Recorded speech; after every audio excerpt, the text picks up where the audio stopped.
Alrighty, so we're looking at carboxylic acids. And these are on page 42. Now, hopefully you are pretty familiar now with the functional group of a carboxylic acid.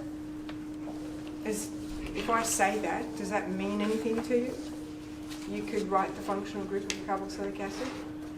While I'm writing up the heading carboxylic acid, I want you to draw the functional group of a carboxylic acid in your notes there. If you're not sure how to do that, you can talk to the person next to you.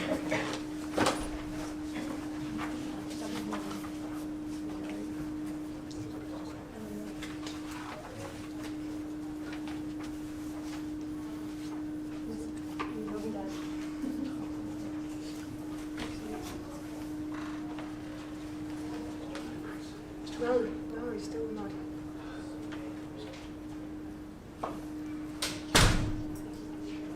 He's all right.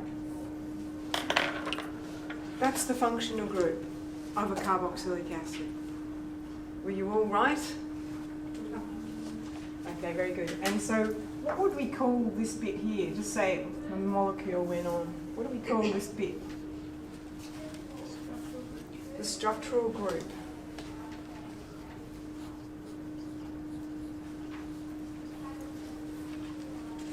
And the functional group is, though, what's important about the functional group for any organic molecule?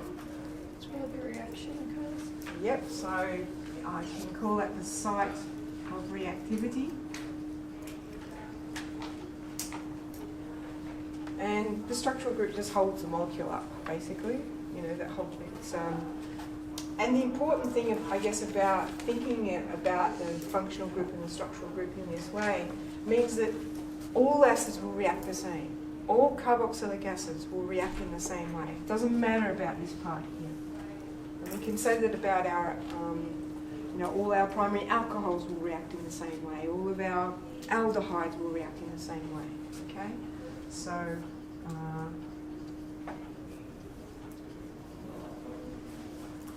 that's why we're focused on this part of the molecule, and we can then make predictions about what reactions will occur. Now, what kind of, if I have another molecule, another carboxylic acid that's adjacent to this one, so let's draw it out like this.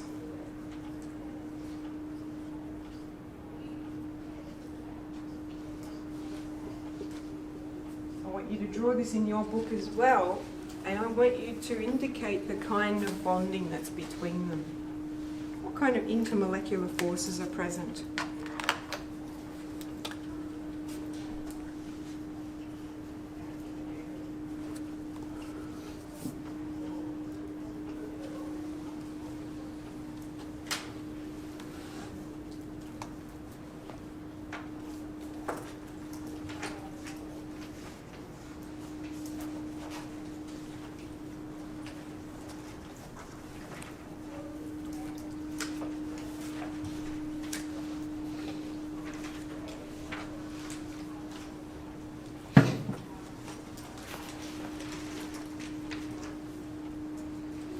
How are we going to go about explaining intermolecular forces? What's the first thing we might do?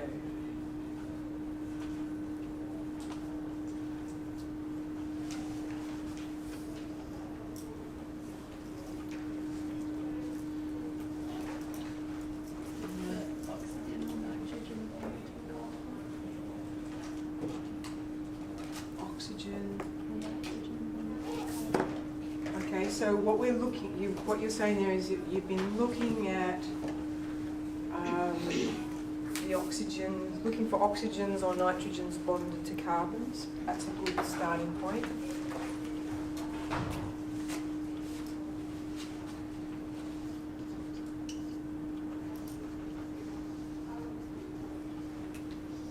What are we going, okay, so we've looked, what are we going to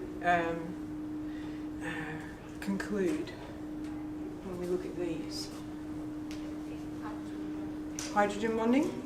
Yep. So we're going to have hydrogen bonding.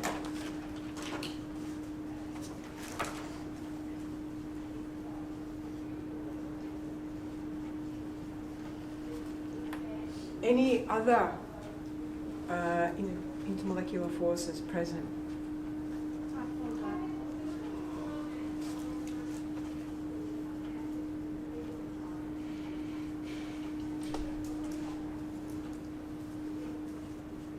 Now, the weak dispersion are present for all molecules, and so we don't generally say that they're present, but they are also present.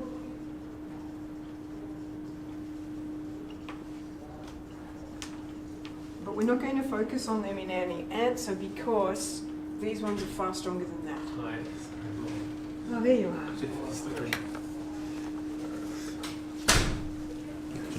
Get my pencil case. Very good. So now we've looked for that and we've found these. Now once we've found them, what are we going to do to our diagram? Add them in. Sorry? Add them in. How are we going to add them in? Signify which ones are positive and which ones are negative. Okay, so we're going to annotate.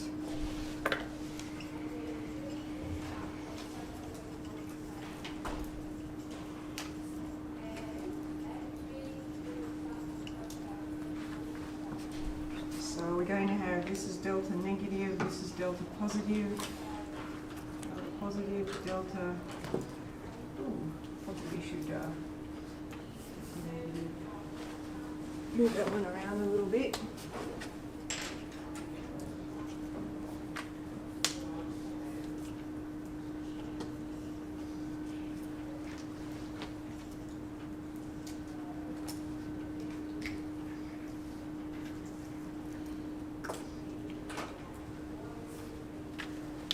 And then we can,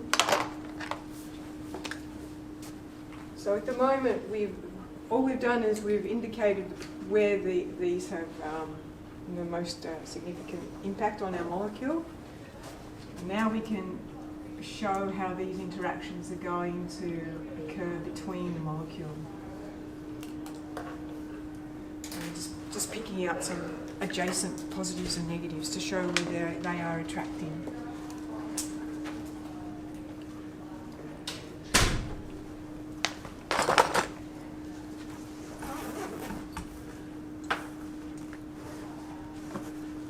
So what can we say then about the physical properties of carboxylic acids?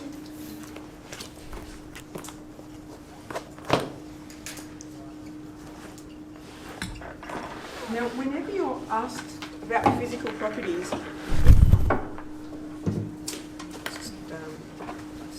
Jen, could you just make sure that the camera is still facing the right direction? Yeah, it is. If you are asked to comment on the physical properties, and that's all that the information the question gives you, that is in comparison to the parent alkane or hydrocarbon.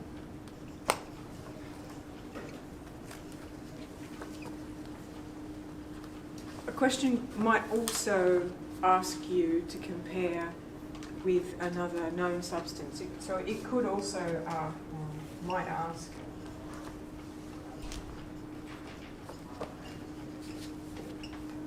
to an alcohol. Okay. So it could ask you to compare with something specific in that question, or if it's just asking you to comment on the physical properties, then the general format would be for you to compare it to the parent hydrocarbon. So what can you tell me then about the physical properties of the carboxylic acid? What are the physical properties? Double bonded oxygen. Is that one? No. What do you mean, like coupling? Yeah. So physical properties are like melting and boiling points.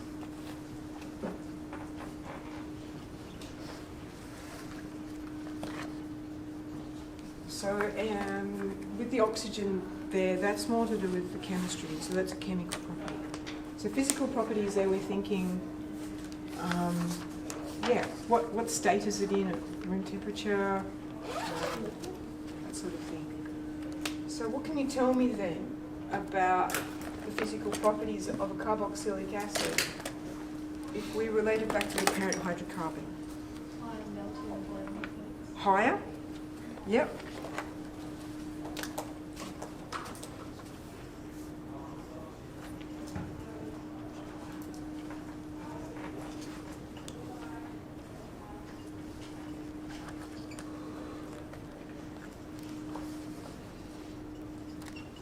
And we would be able to say that these are present. Whenever we've got a comparison though, we have to explain what's present in the other substance. So if I'm comparing it to the hydrocarbon, what would I say then about the intermolecular forces for the hydrocarbon? The hydrogen bonds are stronger than the dispersion forces and Yeah, yep, that's right. So, and because the hydrogen bonding dipole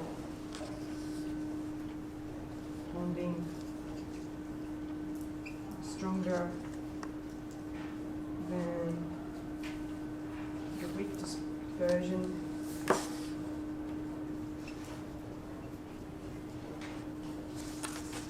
present the hydrocarbon.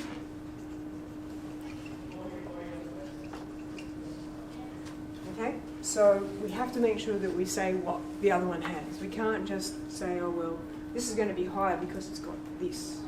We have to say it's higher because it has this and the other one has that. Now, what about for alcohol?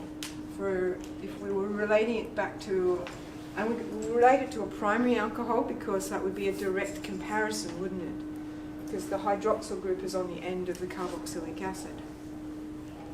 So which one's going to have the higher melting or boiling point? Or are they going to be the same for a primary alcohol?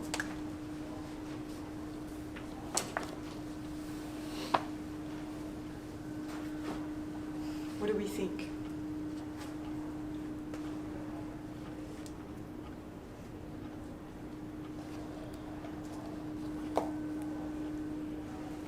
What do we think? Maybe you can ask, phone a friend who happens to sit nearby. What do you think? Which one will either is the carboxylic acid melting and boiling point going to be higher, lower, or the same as the primary alcohol? They're going to be higher. Okay, Chris thinks higher. Some people are nodding. Why? Because this is hydrogen and hydrogen. Yeah, so the carboxylic acid. You got it. Oh, it's frightening me there. Well done. I'll kill you later. And Don't throw back my phone. that's I'm recording at the moment, so Excellent. There'll be a bit of entertainment in the middle of it.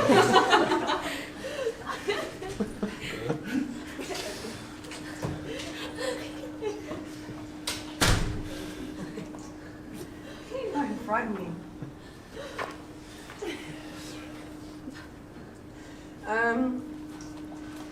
There's hydrogen bonding. Sorry. Can you please use a different colour? That's a bit hard to say.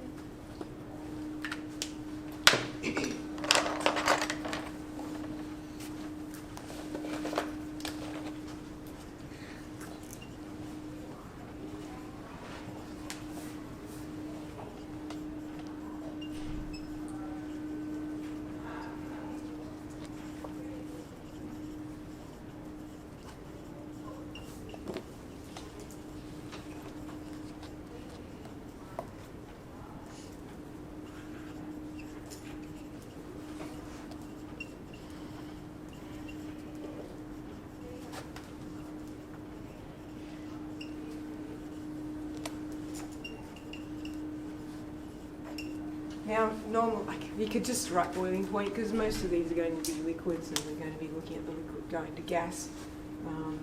But you get the idea of the structure of the answer that we're trying to make here. Okay, now, another physical property, solubility. That's Sue. Thank you. Are you recording? I am. Ah. It's all right. We've already had a little bit of entertainment. I saw my Briggs come and go, so as I was about to say. How'd you go? All right. We had a little bit of a debrief this morning, haven't we? Should be much more empathetic, did she tell you that? Much more understanding? Yes, we had a bit of a chat about that.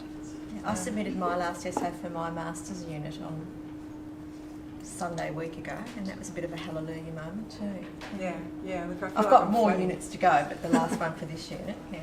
So Yeah, I told them I had 27 assessment tasks in 13 weeks. yeah, it's huge. Yeah, which was a lot to do. I had 3 essays in 12 weeks, so it's, I'm hearing you, feeling your pain, and a job as well. Yes, that's right. Running this joint, yeah. So yeah. Good to see you back, Sue. Thank you. Let me know if she's not more gentle with you.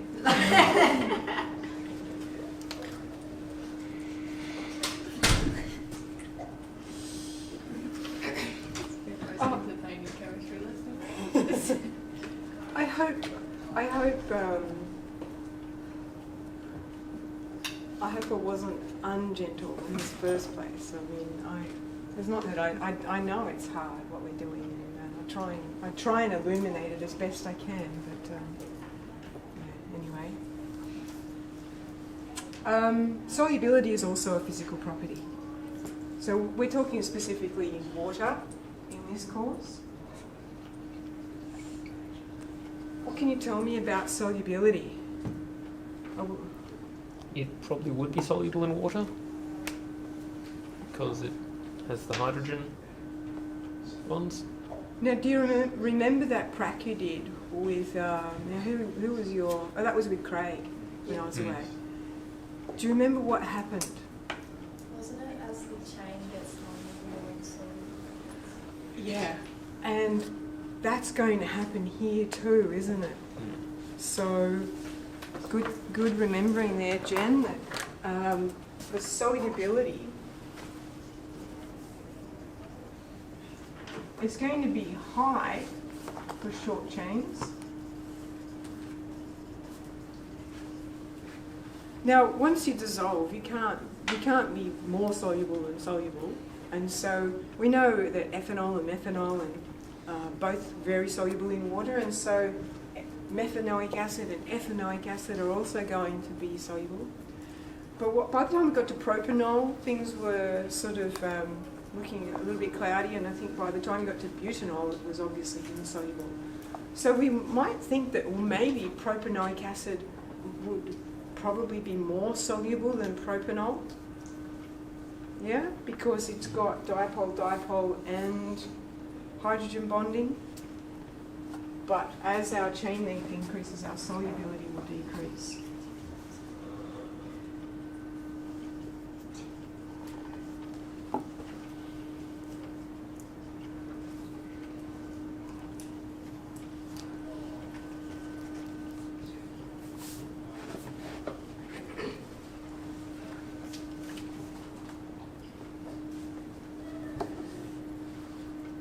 Okay. Then let's have a look at some. Let's just we'll just stop there for a moment because I don't know what to do with this. I might have to get